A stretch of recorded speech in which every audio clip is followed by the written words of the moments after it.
Hey everybody, Wes here to talk about Wednesday's workout. We have a big shoulder day coming off the leg day that we had yesterday.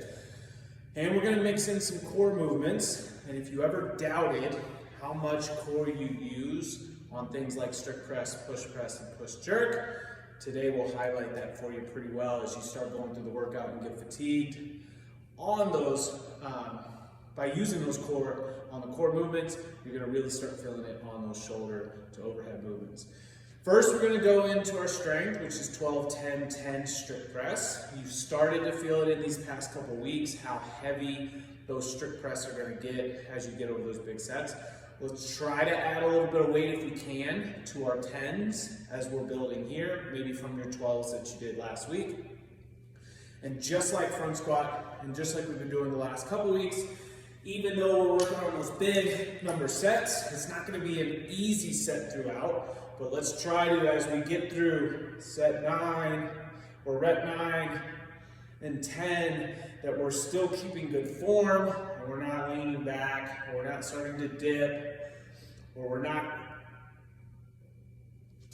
getting to full overhead extension here, that we're getting all the way. So still keep those reps nice and true, even if we're having 10 or 12 that we have to get through. Okay, know yourself as you build through this. For the workout, it's a 3-part workout. First part, we are going to be starting with strict press and a core movement. In the second part, we'll have push press and a core movement. Third part, push jerk and a core movement. So there's a few different things at play here. Number one, you need to start at the end and go, what is my final toes to bar movement? Do we have toes to bar, toes to something, knee to chest? Pick that movement for the third one. In the middle, I want that to be a difficult floor movement. Doesn't necessarily have to be a second bar movement for that middle one. So as written, it was V-ups. For me, my V-ups tend to turn into tuck-ups. Okay, and I'll show that here in a second. So mine might be a tuck-up, and then that first one will be our easiest one, which might be sit-ups for everybody. Okay, so maybe it's sit-up, alternating V-up, knee to chest. But you're going to pick 3 different core movements. Reverse engineer that from your toes to bar at the end. There's the other part at play here is knowing the 3 different shoulder to overhead movements and being able to switch in a workout to those different ones. So let's talk about those first. Number 1, strict press. You just did in the strength, so you should have a good idea of what you can do weight-wise there. It is 10 reps and 2 rounds. It's okay if that gets broken up. Across all these shoulder movements, they can be broken up into 2 sets, maybe 3 sets for the push jerk.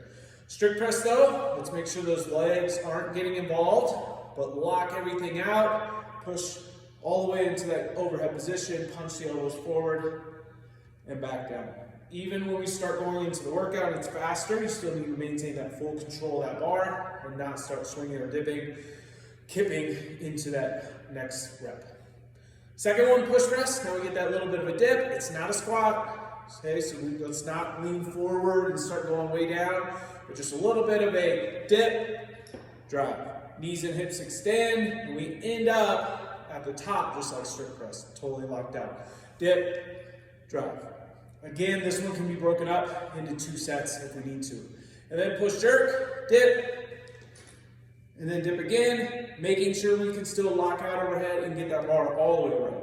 To come out of push jerk, we're here, you're going to stand, bring it down, and then go into your next one. Once you start feeling good, you can transition a little faster in between those, okay? Now, core movement. Let's see if we can show. As written with our sit-ups, we know our butterfly or feet flat sit-ups. Swing those arms, get those shoulders in front of the hips. If we're going to go over a few options that we can choose from for the next floor movement, it might be a tuck-up. On tuck-up, arms and legs extended, we're still going to swing those arms, and now we're going to meet in the middle. If we can, we're going to keep those heels up the entire time. Even when we go back down, keeping them there. That might be an alternating, where we're here and bring one in, fully extended, bring one in, or we could go alternating V-up. If we can, still keep those heels up the entire time, or if we need to push one down into the ground to work on that range of motion, you can. Or V-ups, trying to keep them straight. Lean in the middle. As you can see, my legs start to bend. So mine almost look like tuck-ups as I go. But either way, we're gonna work on sit-ups, and then a little bit more difficult of a floor movement, and then whatever toes to bar movement that we have on the bar. 20-minute cap for this 3-part workout. You do have rest in between each one, so you'll be able to adjust weights if needed and be ready for that next core movement. But have fun. Pay attention to how that core does affect those shoulder movements and really perfect those 3: strict press, push, and push jerk. See you on Wednesday.